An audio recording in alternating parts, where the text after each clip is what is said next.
یہ ہم خیالی جو ہے نا، جو اختتام پذیر ہو رہی ہے، یہ جو ریزہ ہو رہی ہے، یہ اللہ تعالیٰ کے بعد ان کے اعمالوں کے نتائج ہیں. یہ جو سہولت کاری ہو رہی تھی نا، مل کر ہم خیالی ہو رہی تھی، سہولت کاری ہو رہی تھی، اپنے اداروں کو استعمال کر کے ہو رہی تھی، تو کیا مطلب تھا کہ آج طاقت ہے تو آپ کسی کے اپنے طاقت کے زور پر آپ کچھ بھی کر سکتے ہیں. کدھر گئی وہ طاقت؟ یہ ہم سب کے لیے آج یہ سوچنے کا لمحہ ہے کہ یہ طاقتیں امانت سمجھ کر استعمال ہونی چاہیے. یہ اختیار اللہ تعالیٰ کے دیے ہوتے ہیں.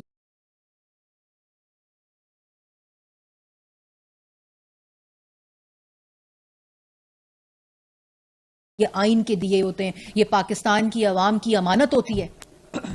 اس کو اپنے ذاتیات کے لیے، اپنے ویسٹڈ انٹرسٹ کے لیے استعمال نہیں کر سکتے آپ. آج نواز شریف سرخ رو ہو رہا ہے. ہاں، یہی لوگ ان کے استعفے گواہی دے رہے ہیں کہ یہ مجرم ہیں ان کاموں کے. ان کے استعفے گواہی دے رہے ہیں کہ ان کے اعمال خراب تھے. کیوں استعفیٰ دیا؟ نواز شریف کے اوپر پریشر تھا نا کہ پینما ختم کر دیں گے، آپ استعفیٰ دے دیں. ان کا کیوں دوں استعفیٰ؟ اگر کوئی غلط کام کیا ہے، اگر امانت عوام کی خدمت امانت سمجھ کر کی ہے، میرا حساب لیں، تو آج کیوں استعفے دے رہے ہیں؟ یہ انہی منصب پہ بیٹھے ہوئے لوگ تھے جو اس وقت حساب مانگتے تھے. آج ایک رات اپنا حساب نہیں دے سکے، ایک دن کھڑے نہیں ہو سکے، کیونکہ جن کے اسکیلٹنز ہوتے ہیں نا کبرڈز میں، وہ نہیں قانون کے آگے کھڑے ہو سکتے، وہ کمپرومائزڈ ہوتے ہیں.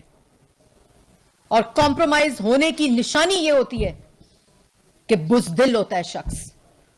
جب دل صاف ہو، نیت صاف ہو، اور یہ پتہ ہو کہ کوئی غلط کام نہیں کیا، تو وہ نواز شریف ہوتا ہے. جب نیت خراب ہو، جب بزدلی ہو، جب چوری ہو، تو پھر یہ حال ہوتا ہے. معافی دے دیں، استعفیٰ لے لیں. لیکن عوام یہ معافی اور استعفیٰ قبول نہیں کرتی. اگر آج آپ کا استعفیٰ قبول بھی ہو جائے تو آپ کو حساب دینا پڑے گا، کیونکہ آپ نے یہ جرم، یہ ظلم پاکستان کی عوام کے ساتھ کیا. سمجھ رہے تھے کہ نواز شریف کے ساتھ کر رہے ہیں.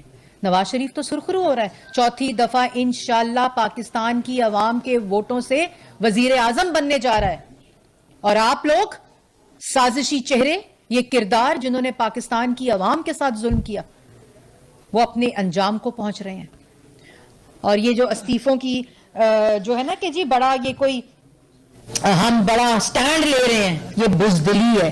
کیونکہ آپ کو پتا ہے آپ نے غلط کام کیے ہیں، آپ کو پتا ہے آپ نے کنٹروورشل فیصلے دیے ہیں. اور یہ آج جو باقی بھی لوگ ایسے فیصلے کرتے ہیں نا، الیکشن کمیشن کے ضوابط ہیں.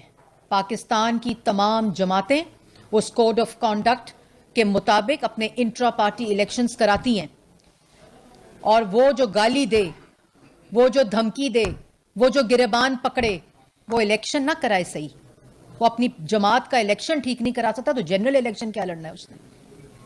اتنی ڈیموکریسی جو اس کے دماغ میں ہے، 9 مئی کے مجرم، تم پارٹی الیکشن کراؤ یار. بلے کے نشان کا مسئلہ تو بعد میں آتا ہے. تم سے بلے کا نشان چھینا کیوں ہے؟ کیونکہ تم نے اپنی جماعت میں انٹرا پارٹی الیکشنز نہیں کرائے. تو تم انتخابی مہم کون سی لڑنے جا رہے ہو؟ تم نے جنرل الیکشن کون سا لڑنا ہے؟ یہ تماشے اور یہ مذاق جو ہے نا، اور یہ ان سب کے لیے لمحہ فکریہ ہے. یہ سوچنے کا موقع ہے کہ آج جو آپ فیصلہ کریں گے اس نے ایک نہ ایک دن اپنی حقیقت سامنے لانی ہے. ہو سکتا ہے اس وقت آپ کے پاس طاقت ہو سکتا ہے آپ کیا سمجھ رہے ہو آپ کے پاس اختیار ہے، لیکن اگر آپ نے اس اختیار کو بددیانتی پہ، چوری پہ، بدنیتی پہ استعمال کیا تو اس کا انجام اعجاز الاحسن اور مظاہر علی نقوی کی شکل میں آپ کے سامنے آتا ہے. کام اپنے اعمال خراب ہوں اور دوسروں کو تم اس قسم کی آپ باتیں کریں. مجھے آج بھی وہ وقت یاد ہے جب اعجاز الاحسن صاحب مانیٹرنگ جج بنے تھے پینما کے، اور ہیرے تلاش ہوئے تھے جی آئی ٹی کے. کدھر ہیں وہ ہیرے؟ کدھر ہے وہ مانیٹرنگ جج کے تمام تقاضے جو وہ اس وقت باتیں کرتے تھے، جن القاب سے پکارتے تھے؟ آج استعفیٰ دے کے سمجھتے ہیں کہ ختم، عوام بھول جائے گی. پاکستان کی ساری باتیں بھول جائیں گے؟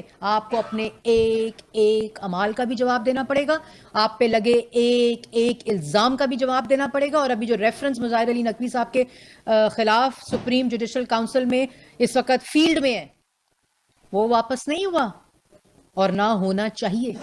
آج یہ پریسیڈنٹ سیٹ کرنے کا ٹائم ہے کہ آپ اس طرح کر کے عوام سے اور ملک سے مذاق نہیں کر سکتے. اگر اختیار ہے تو اس کو امانت سمجھ کر استعمال کریں.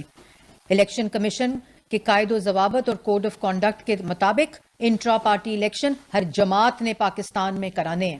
اگر ان کو انتخابی نشان چاہیے، چاہے وہ بیٹسمین ہو، چاہے وہ بلہ ہو، چاہے وہ کوئی بھی نشان ہو، کوئی بھی جماعت ہو، آپ نے وہ الیکشن کرانے ہوں گے. اور اگر اس بات کو بنا کر لاڈلے اور سہولت کاری کی گئی تو انجام آپ کے سامنے اعلیٰ عدالت کے، سپریم کورٹ کے 2 ججز کے ساتھ جو ہو رہا ہے وہ آپ کے سامنے ہے. کیونکہ آپ کو اپنے ہر فیصلے کا، اس منصب پہ بیٹھے ہر فیصلے کا آپ کو جواب دینا پڑے گا. تاریخ کا وہ حصہ بن سکتا ہے لیکن وہ اپنی حقیقت کبھی بھی نہیں کھوتا. جی یہ بتائیے گا کہ بلے کے نشان کے اوپر آپ لوگوں کو بہت اعتراض ہے. پی ایم ایل این بار بار کہتے کہ بلے کے نشان میں ملنا ہے. پی ایم ایل این کیوں نہیں بلے کے نشان پر مقابلہ کرنا چاہتی؟ شیر اور بلے کا مقابلہ وہ تو زیادہ اچھا نہیں ہے. پی ایم ایل این کیوں گھبرا رہی ہے اس بات؟ دیکھیں، آپ نے میری پوری پریس کانفرنس سنی. میں نے بلے کے نشان کے خلاف کوئی بات کی ہے؟ ایک جماعت ہے، اس کا انتخابی نشان ہے، جیسے ہمارا شیر ہے. ٹھیک ہے نا؟ ہم نے الیکشن انٹرا پارٹی کرائے، ابھی آپ کو یاد ہے اسلام آباد میں کرائے نا. کوڈ آف کانڈکٹ آیا الیکشن کمیشن کا، اس کے مطابق پورا پروسیس ہوا، پوری اس کی ایڈمنسٹریشن ہوئی، لائیو چینلز نے دیکھا ہمارا الیکشن. جماعت ہے نا، انتخاب کرایا الیکشن کمیشن کے کوڈ آف کانڈکٹ کے. میں تو بلے کی میں نے بات نہیں کی، مخالفت کی. بلہ پی ٹی آئی کا ہو یا بلہ کسی جماعت کا ہو، مجھے اس سے کوئی سروکار نہیں ہے. ہر جمہوری جماعت کا انتخابی نشان ہوتا ہے. اسی طرح ہر جمہوری جماعت کا یہ فرض ہوتا ہے کہ وہ اپنا الیکشن ان پارٹی کے اندر، تب تک وہ انتخابی نشان جنرل الیکشن کے لیے نہیں لے سکتے جب تک ان کا، اور اس پوری بات کا ذمہ دار عمران خان ہے کیونکہ اس کو عادت ہے آر ٹی ایس سے نتائج لینے کی اور سہولت کاری کی. اچھا میڈم، یہ بتائیے گا کہ ٹکٹیں جاری ہو چکی ہیں، بلاول نے لاہور کا رخ کر لیا ہے اور جلسے بھی کر رہے ہیں، بھرپور انداز میں کمپین بھی کر رہے ہیں. وہ کہہ رہے ہیں پنجاب ہم واپس لیں گے. تو نون لیگ اس طرح سے سرگرم نظر نہیں آ رہی جسے کہتے ہیں پیپلز پارٹی سرگرم ہو گئی. کیا وجوہات ہیں؟ دیکھیں، نون لیگ الیکشن لڑ رہی ہے، نون لیگ ڈرامے بازی نہیں کر رہی. آپ مجھے بتائیں نا، روز آپ کو پارلیمنٹری بورڈ کی کارروائی ملتی تھی نا، انٹرویوز کینڈیڈیٹس کے. مجھے پاکستان کی کوئی اور جماعت بتا دیں جس نے اپنا الیکٹورل پروسیس کمپلیٹ کیا ہو. پارلیمنٹری بورڈ کے بعد آپ کو ٹکٹ کا سلسلہ جاری ہوا. سلسلہ جاری جب ہمیشہ ایسے ہی ہوتا ہے. یہ جو کہنا نا انتخابی مہم، یہ ان لوگوں کو بھی پتہ ہوتا ہے کہ وہ ڈرامے کر رہے ہیں.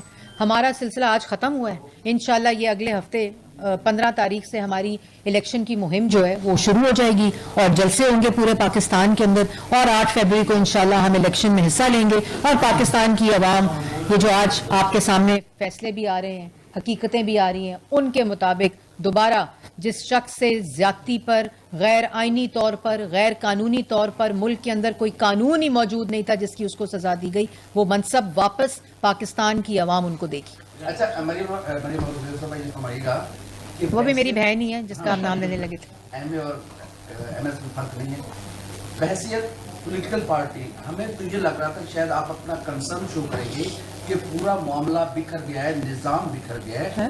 2 سینئر ججز سپریم کورٹ آف پاکستان کے وہ استعفیٰ دے رہے ہیں. تو آپ کا پولیٹیکل پارٹی کنسرن ہونا چاہیے تھا، لیکن آپ تو خوش ہو رہے کہ بھائی وہ انجام کو پہنچے. نظام برم درم اداروں کا تب ہوتا ہے جب اس طرح کی کالی بھیڑیں اداروں میں ہوتی ہیں. جوڈیشل کاؤنسل نے ریفرنس میں حساب مانگا ہے تو حساب دیں، استعفیٰ نہیں مانگا تھا. اچھا یہ